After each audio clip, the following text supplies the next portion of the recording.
Olá pessoal, sejam bem-vindos de volta.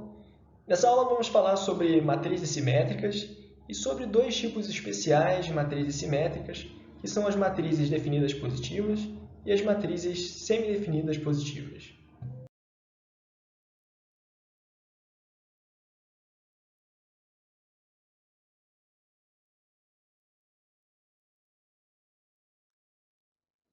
Vamos começar recapitulando aquilo que a gente sabe sobre os autovalores e autovetores de uma matriz quadrada. Então, seja A uma matriz real quadrada arbitrária, ou seja, uma matriz qualquer, cujos elementos são números reais. O que pode dar errado, entre aspas, quando a gente vai encontrar seus autovalores e autovetores? A gente sabe que essa matriz pode ter autovalores complexos, especificamente com parte imaginária não nula, ou seja, autovalores que não são números reais. Além disso, a gente sabe que ela pode não ter n autovetores independentes. Então, digamos que uma matriz de ordem n, quadrada de ordem n pode ter n-1 ou qualquer número menor do que n de autovetores independentes. Isso acontece quando alguns dos autovalores se repetem, então eles têm uma determinada multiplicidade algébrica, no entanto, eles têm uma multiplicidade geométrica menor do que a multiplicidade algébrica, ou seja, eles têm um número de autovetores menor do que associados menor do que o número de vezes que eles se repetem. Por exemplo, um autovalor que se repete 3 vezes e tem apenas um ou dois autovetores associados a ele. Isso faz com que a matriz tenha menos do que n autovetores independentes. Isso, na prática, impede que a gente tenha uma decomposição desse tipo. A igual a x vezes lambda vezes inversa de x, porque a gente não tem n autovetores independentes para colocar dentro dessa matriz x, para colocar como as colunas da nossa matriz x. A gente vai ver que, para matrizes simétricas, por outro lado, esses problemas não acontecem. Apenas relembrando, matrizes simétricas são matrizes quadradas que satisfazem essa propriedade, ou seja, que são iguais à sua transposta. É comum denotar matrizes simétricas pela letra S. Eu vou enunciar o teorema que diz que esses problemas não acontecem sem provar. No entanto, vocês vão encontrar um vídeo para demonstração entre as referências adicionais. A demonstração é super simples e eu recomendo fortemente que vocês vejam. O teorema diz o seguinte: seja S uma matriz real simétrica de ordem n. Todos os autovalores de S são necessariamente reais e a matriz possui n autovetores ortogonais. Obviamente, se esses autovetores são ortogonais, eles são linearmente independentes. Note que isso acontece mesmo que os autovalores sejam repetidos. Ou seja, toda vez que um autovalor tiver a multiplicidade algébrica maior do que 1, ele vai ter uma multiplicidade geométrica que casa, que é exatamente igual à multiplicidade algébrica. Isso quer dizer que sempre existe uma decomposição do tipo S é igual a x vezes lambda x inversa, onde x é uma matriz cujas colunas são os autovetores de S e lambda é uma matriz diagonal contendo os autovalores de S. A gente sabe pelo teorema que os autovalores são todos reais, então os elementos da diagonal são números reais. Além disso, como os autovetores são ortogonais, a gente pode transformar as colunas da matriz X de maneira a obter uma matriz ortogonal Q, e a vantagem de se fazer isso é que a inversa de Q é a sua própria transposta. Então, S sempre admite uma decomposição desse tipo. Matrizes simétricas aparecem em várias aplicações importantes, como aplicações em visão computacional, grafos e otimização. Essa aula costumava ter uma aplicação específica de visão computacional, que é a detecção de quinas em imagens, usando o detector de Harris, onde a gente tinha que analisar a magnitude dos autovalores dos autovalores de uma matriz simétrica. Eu removi essa aplicação para a aula não ficar muito comprida, mas eu adicionei um link para um PDF que contém essa explicação. Bom, vamos ver aqui um exemplo de matriz simétrica e dos seus autovalores e autovetores. Aqui a gente tem a matriz S, e quando você olha para os elementos que estão fora da diagonal, você vai ver que eles aparecem em uma posição simétrica, né? Portanto, essa matriz é igual à sua transposta, e a gente tem que S é uma matriz simétrica. O que acontece quando a gente multiplica S por um vetor V1, V2? Então, a gente tem V1 vezes a primeira coluna, mais V2 vezes a segunda coluna. Então, eu tenho aqui V2, V1. Essencialmente, o que essa matriz faz é trocar as coordenadas que aparecem na primeira e na segunda posição.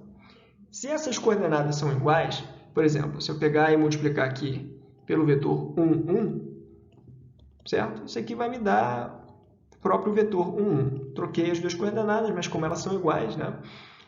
Não faz diferença. Então, dá para ver que esse daqui é um dos autovetores dessa matriz, né? Que está associado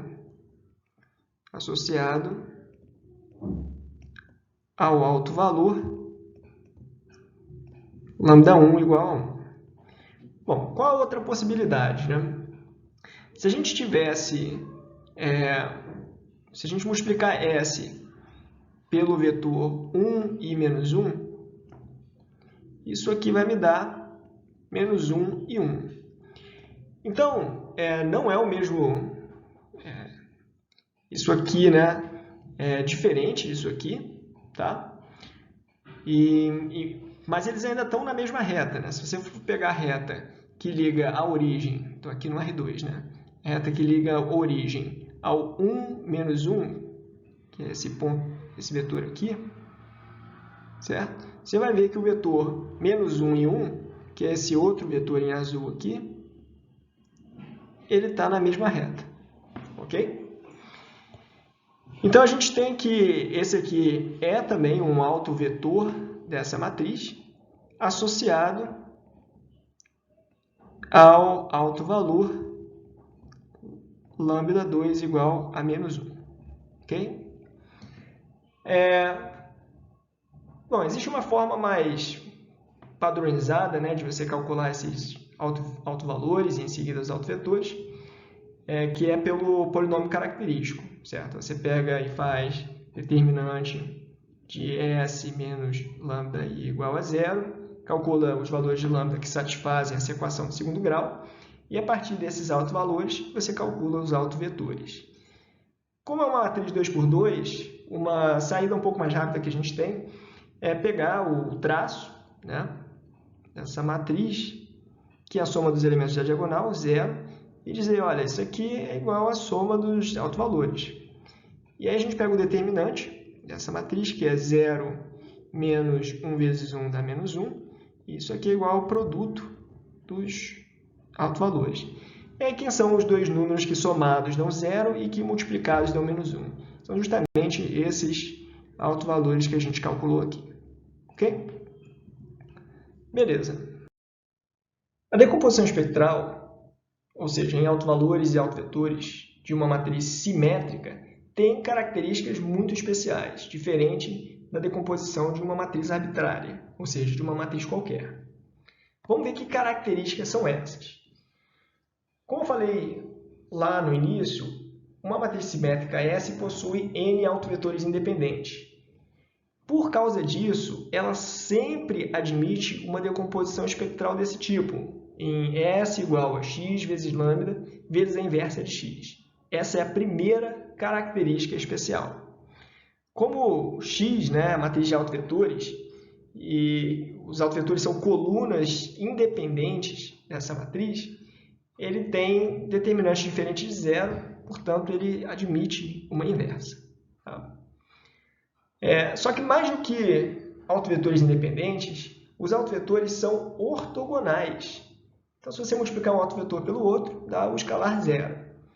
Isso permite que a gente normalize cada coluna de xi e cada linha da x inversa. Como é que a gente faz para normalizar? O que eu quero dizer com isso? Eu quero fazer com que as normas euclidianas das colunas sejam iguais a 1. Então, eu tenho aqui a norma euclidiana, né, que é a norma 2 da primeira, denotada aqui dessa forma, né, no denominador. Isso aqui vai dar um vetor Q1, que vai ser a primeira coluna da minha matriz Q. Observa que eu tenho um vetor dividido por um escalar, isso aqui dá um vetor, né? E aí, basicamente, eu tenho que S é igual a essa nova matriz, né? Q1 até Qn vezes a matriz diagonal contendo os autovalores. E aqui eu tenho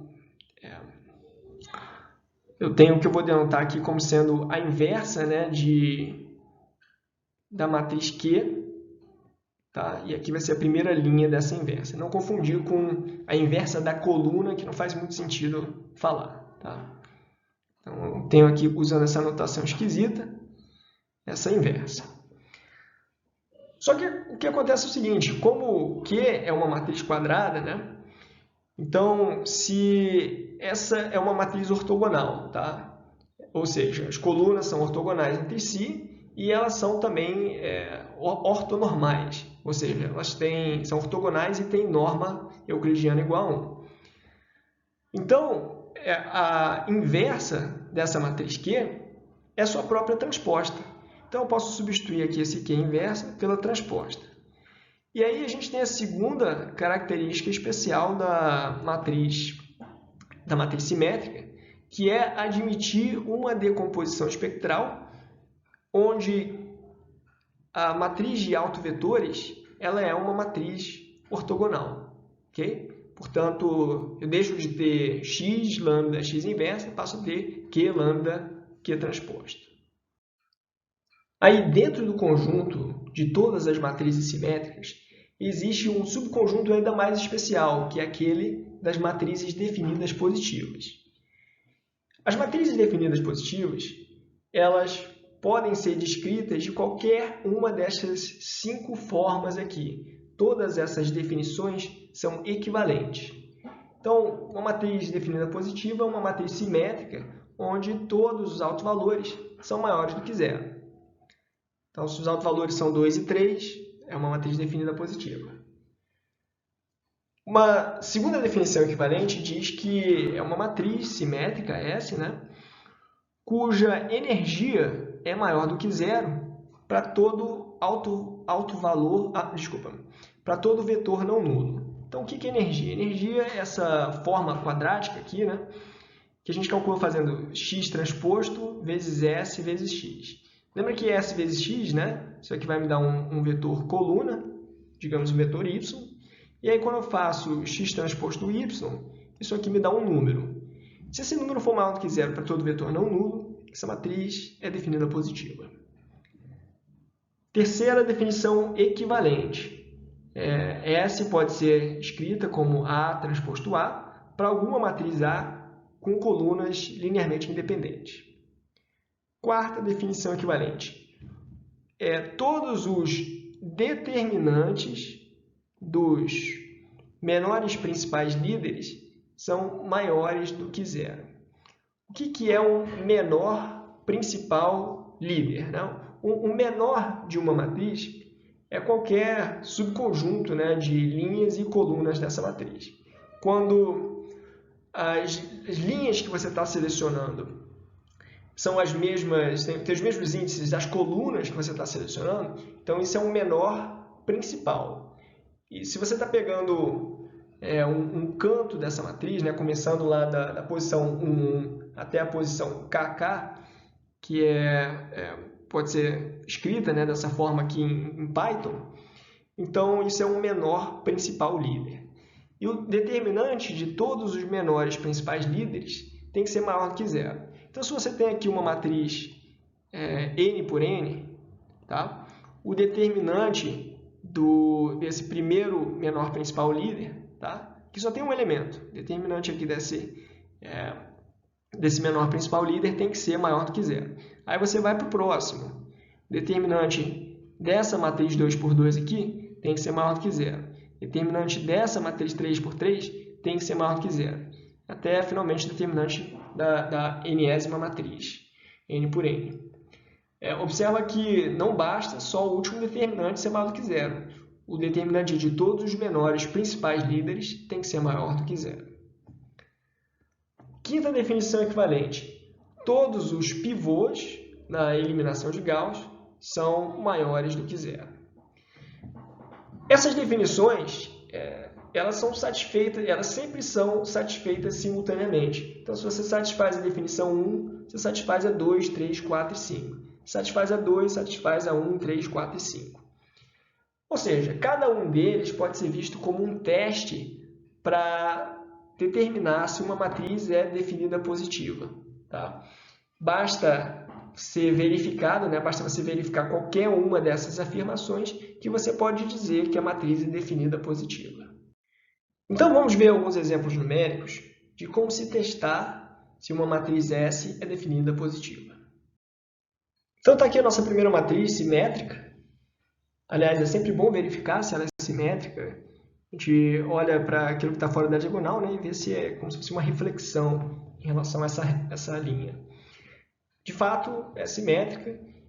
E vamos ver qual é o melhor teste para a gente usar aqui. O primeiro teste, ele requer o cálculo de todos os autovalores de uma matriz. Em geral, esse teste é muito caro, porque a decomposição espectral requer um número de operações, que é θ, de n ao cubo. Bom, só que como é uma matriz pequenininha, a princípio a gente poderia usar o teste 1. Mas um outro teste daquela lista é ainda mais fácil. O teste 4, ele tem a ver com os determinantes dos menores principais líderes. Então, a gente vai pegar aqui submatrizes dessa matriz S e verificar se o determinante de todas elas é maior do que zero. Nota que isso precisa ser satisfeito simultaneamente, para todos os menores principais líderes. Então, a gente tem aqui o determinante do primeiro menor principal líder, é o próprio 3, e o determinante dessa outra matriz aqui vai ser 15 menos 16, que é igual a menos 1. Esse primeiro aqui era maior do que zero, mas o segundo é menor do que zero. Portanto, S não é definida positiva. Bom, como é que a gente faria se a gente quisesse torná-la definida positiva? Digamos que a gente queira modificar esse número aqui. O determinante de 3 continua sendo maior do que zero, então eu posso passar para o próximo menor principal líder. E aí eu tenho que, vou chamar isso aqui de uma incógnita x, Então eu quero que o determinante dessa matriz S, que é 3x menos 16, seja maior do que zero. Então eu tenho que x tem que ser maior do que 16 dividido por 3. Então se a gente tivesse, por exemplo, x igual a 6, já seria o suficiente para ter uma matriz definida positiva. Tá?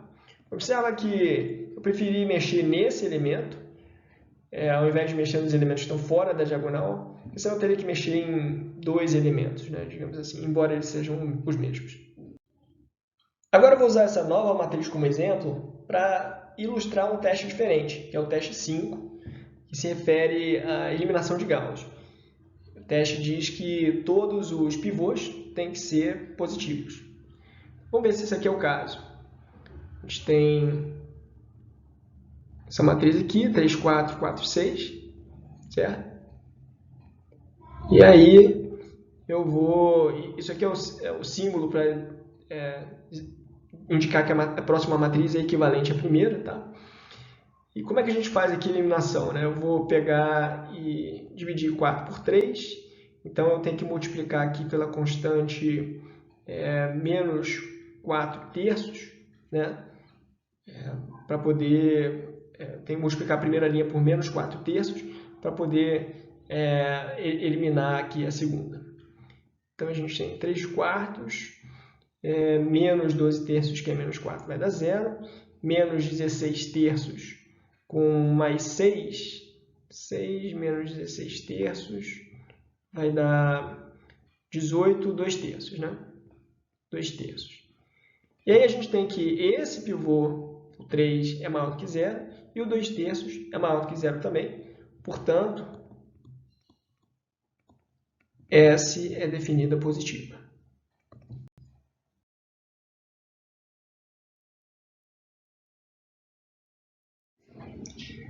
Vamos ver agora como usar esse mesmo exemplo para ilustrar o teste 2.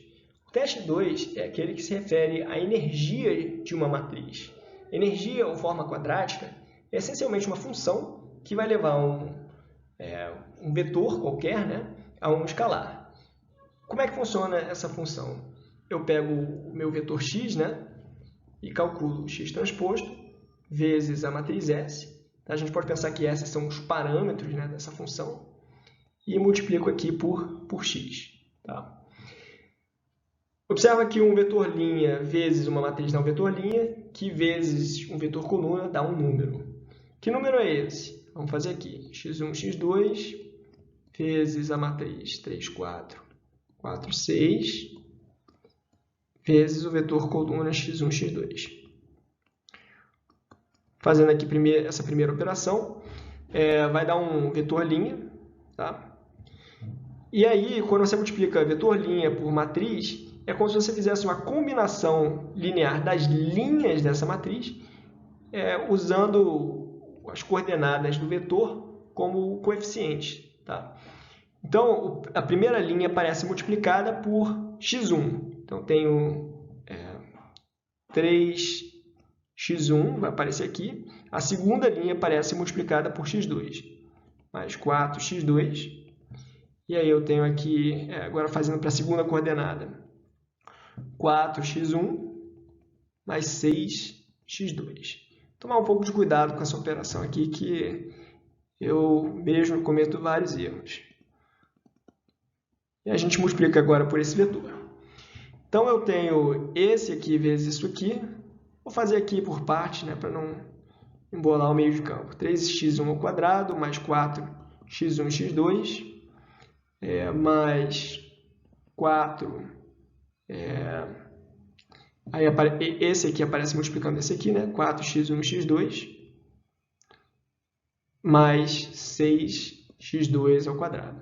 Então, isso aqui é simplesmente 3x1 ao quadrado, mais 8x1, x2, mais 6x2 ao quadrado. Ou seja, isso aqui é essencialmente um número, né? Você substitui x1, x2, isso dá um número no final. Essa equação que a gente escreveu para f de x é simplesmente um paraboloide. Se você fixar x1 em uma determinada constante, por exemplo, 0, né? Você vai ter 6x2 ao quadrado. Se você fixar em outra constante, você vai ter constante mais 6x2 ao quadrado, mais alguma constante vezes x2. Isso quer dizer que se você cortar, né, se você fixar x1 em um determinado valor, e cortar essa figurinha aqui, você tem uma parábola. Tá? Reorganizando os termos dessa equação, a gente consegue reescrevê-la da seguinte forma. Tá? Eu vou chamar isso aqui de termo da esquerda e termo da direita. Para mostrar que essa é definida positiva, basta mostrar que f de x é maior do que 0 para todo x diferente do vetor nulo. Tá? Então, vamos pensar aqui em alguns casos. Né? Eu sei que esse termo da esquerda vai ser sempre maior ou igual a 0 e o da direita vai ser sempre maior ou igual a 0 também. Só que se eles forem 0 simultaneamente, aí eu estou ferrado. Né? Aí eu não consigo provar que essa é definida positiva. Mas o ponto é que eles não podem ser 0 simultaneamente. Né? A gente tem dois casos aqui. Né? Se x1 for diferente de 0, esquece x2, né? Se x1 for diferente de 0, então eu tenho que o termo da esquerda vai ser maior do que 0 e eu vou somar com o termo da direita, que é maior ou igual a 0. Então, isso aqui vai dar maior do que 0. E se x2 for diferente de 0, eu tenho que o termo da esquerda é maior ou igual a 0, né? O x1 e o 4x2 sobre 3 poderiam se cancelar, mas o termo da direita vai ser maior do que 0. Então, em ambos os casos, né, isso aqui vai ser maior do que zero. Basta que x1 ou x2 sejam diferentes de zero. Portanto, S é definida positiva. O que a gente pode dizer sobre a soma de duas matrizes S e T, tais que S e T são definidas positivas? Então, ambas são simétricas e, mais do que isso, são definidas positivas. Será que a gente pode usar o teste 1 para resolver essa questão? Bom, o teste 1 ele fala sobre os autovalores, né, da matriz. Os autovalores dessa matriz S mais T teriam que ser todos maiores do que zero. A gente sabe que os autovalores de S são maiores que zero e que os autovalores de T são maiores que zero. O que eu posso dizer sobre os autovalores de S mais T? Em geral, nada. Não posso dizer nada. O teste 1 não vai ser muito útil nesse caso. Vamos ver o teste 2, tá? No teste 2, eu estou interessado em x transposto vezes S mais T vezes x. Eu quero mostrar que isso aqui é maior do que zero, ou que existe um x para o qual isso aqui não é maior do que zero. Né? Vamos ver o que acontece se a gente abrir isso aqui. Eu tenho x transposto S vezes x, mais x transposto vezes T vezes x. Ora, isso aqui é maior do que zero para qualquer vetor x não nulo. Isso aqui é maior do que zero também. Portanto, isso aqui, essa soma vai ser maior do que zero. Logo, S mais T é definida positiva. Ok? E quanto à inversa de uma matriz simétrica? Será que ela é simétrica também? O que a gente pode dizer sobre ser definida positiva ou não? Bom, para mostrar que essa matriz é simétrica, eu estou querendo saber se ela é igual à sua transposta, certo? Então, vamos ver quem é a transposta dessa matriz. Aqui eu vou usar uma propriedade, né, que diz o seguinte, olha, a transposta da inversa é igual à inversa da transposta. Então, eu tenho aqui a inversa da transposta. Okay? Só que eu sei que S transposto é igual a S, porque essa é uma matriz simétrica. Portanto, a transposta dessa minha matriz S menos 1 é a própria S menos 1. Então, a resposta é sim. E quanto ao teste 1, o que a gente pode dizer sobre os autovalores dessa matriz? A gente sabe, né? Digamos que os autovalores de S sejam lambda1, lambda2 até lambda_n. O que a gente pode dizer sobre os autovalores da inversa de S? Olha, a gente viu na aula anterior ou 2 aulas para trás, que os autovalores da inversa de uma matriz são os recíprocos dos autovalores da matriz original. Tá? Bom, aí aqui eu tenho uma coisa, tenho alguns problemas que eu tenho que verificar. Se um desses autovalores fosse igual a zero, eu não poderia ter 1 sobre esse autovalor. Mas aí o problema aconteceria muito antes, né? Essa matriz não teria uma inversa, certo? Se um dos autovalores é igual a zero, o determinante é zero, a matriz não tem inversa. Então eu já sei que todos são diferentes de zero. Se todos forem positivos, os recíprocos também são positivos. Isso quer dizer que se S é definida positiva, então eu tenho que S menos 1 é definida positiva também. Né? E o contrário também é verdade. Se S menos 1 é definida positiva, S também é definida positiva.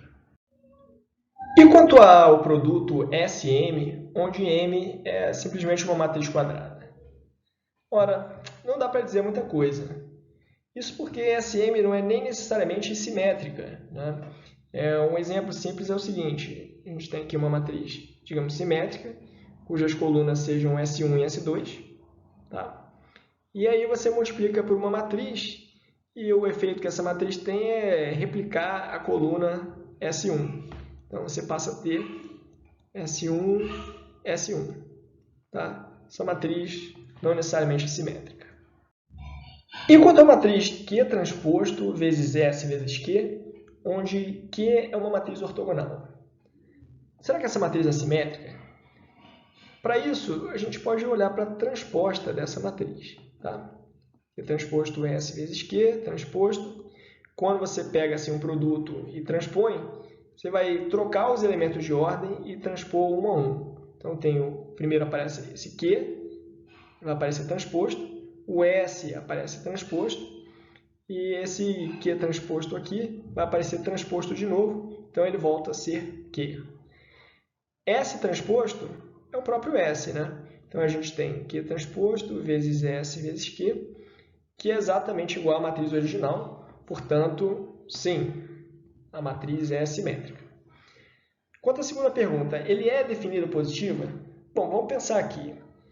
Essa matriz, Q transposto S vezes Q, ela pode ser reescrita. Isso porque se Q é ortogonal, tá?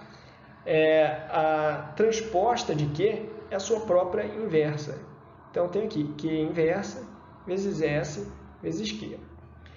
Então, olha só que interessante. A gente tem que a matriz S e essa matriz aqui são similares. Então, Q transposto vezes S vezes Q é similar a S.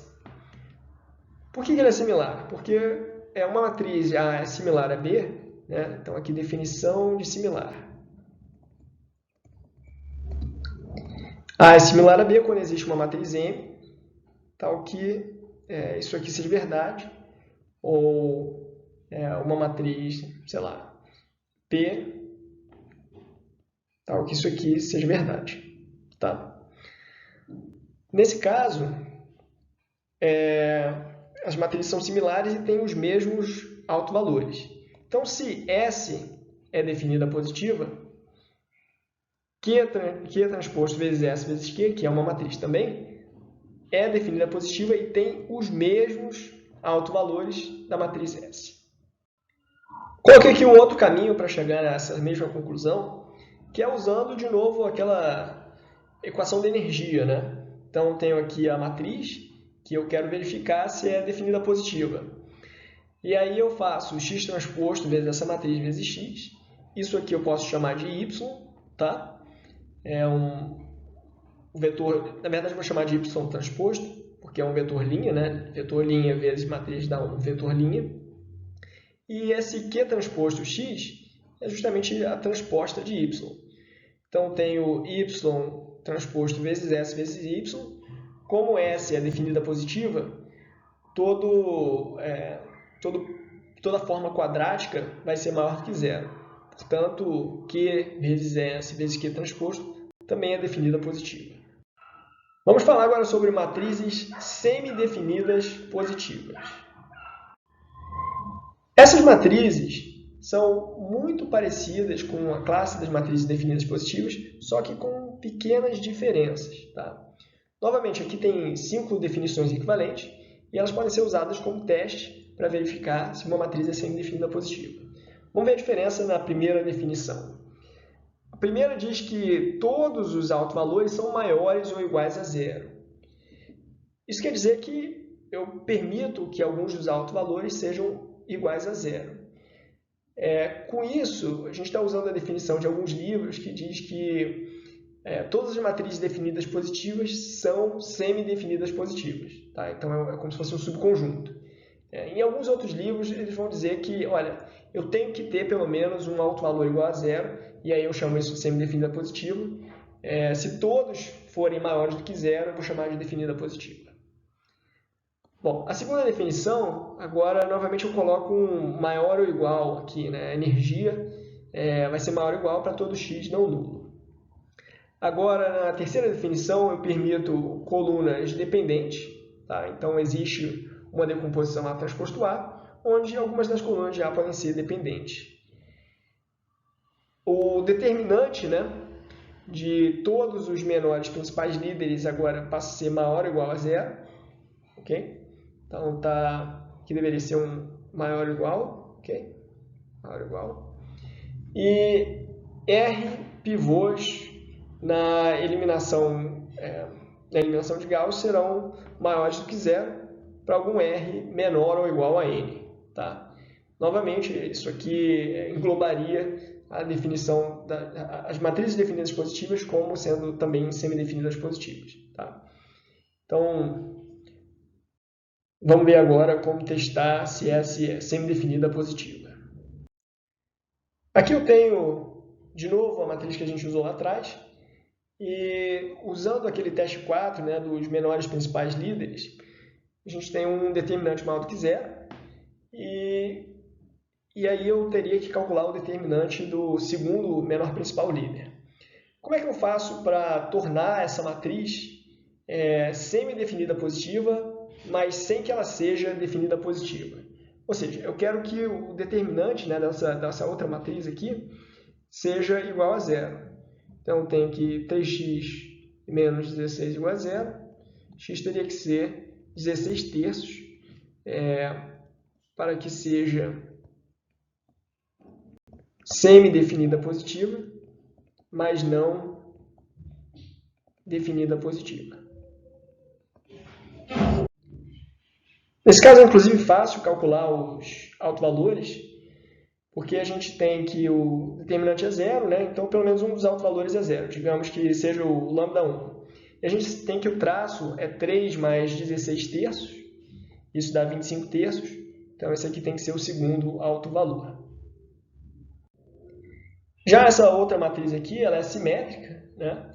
E a gente consegue ver que ela tem apenas um autovalor diferente de zero, né? Isso porque o número de autovalores diferente de zero é o posto da matriz. Certo? Então, se o posto é igual a 1, tem apenas uma coluna linearmente independente, a gente tem que 2 dos autovalores são iguais a zero. Quem é o terceiro autovalor? Você pode pausar e tentar fazer isso como exercício, mas a resposta é a seguinte. Vamos pegar aqui um vetor e multiplicar por essa matriz. Tá? Digamos que eu pego aqui o vetor 1, 1 e 1. Tá? Isso aqui vai me dar o vetor 3, 3 e 3. Estou tá? Somando aqui essas três colunas. E aí dá para ver que, essencialmente, isso aqui é um autovetor, né, da matriz. E o autovalor correspondente é o 3. Claro, você pode fazer de outras formas, se você preferir. Um dos testes do qual a gente ainda não falou é o teste número 3, que basicamente consiste em ver se é possível reescrever a matriz S como produto de uma matriz transposta por ela mesma. Bom, a gente sabe que uma matriz simétrica ela pode ser escrita como Q vezes lambda vezes Q transposta. Então, a gente tem aqui a matriz Q, onde as colunas são vetores ortonormais, para Qn. E aí a gente tem aqui a matriz lambda diagonal, contendo os autovalores. E, finalmente, as colunas transpostas da matriz Q. Se você multiplicar essas duas matrizes, basicamente o que a gente faz é multiplicar cada coluna, né, pelo respectivo autovalor. Então, eu tenho que isso aqui vai ser lambda Q1, lambda 1 Q1, até lambda n Qn. Isso aqui multiplicado por essa matriz Q transposta.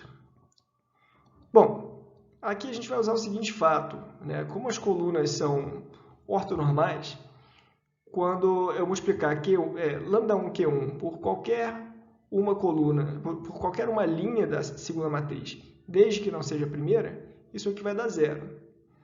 Portanto, o resultado dessa multiplicação vai ser lambda1 Q1 vezes Q1 transposto, mais lambda2 vezes Q2 transposto, até lambda-n Qn transposto. Ok. Como a gente sabe que essa matriz tem dois autovalores iguais a zero, digamos que lambda1 seja igual a zero, que lambda2 seja igual a zero, e a gente viu que o terceiro autovalor é igual a 3. Tá? Quem são os autovetores? A gente viu que 1 é um autovetor. Só que esse autovetor ele não tem norma euclidiana igual a 1. Então, se a gente chama isso aqui de x1, a gente pode calcular Q1 como sendo x1 dividido pela norma euclidiana de x1. Tá? Norma euclidiana de x1 é raiz de 3. Então, basicamente, eu tenho 1 dividido por raiz de 3. Então, aqui a gente tem lambda 3, que é 3 vezes Q3 transposto. Lambda 3 é 3, né? Então, eu tenho o vetor Q3 e o vetor Q3 transposto.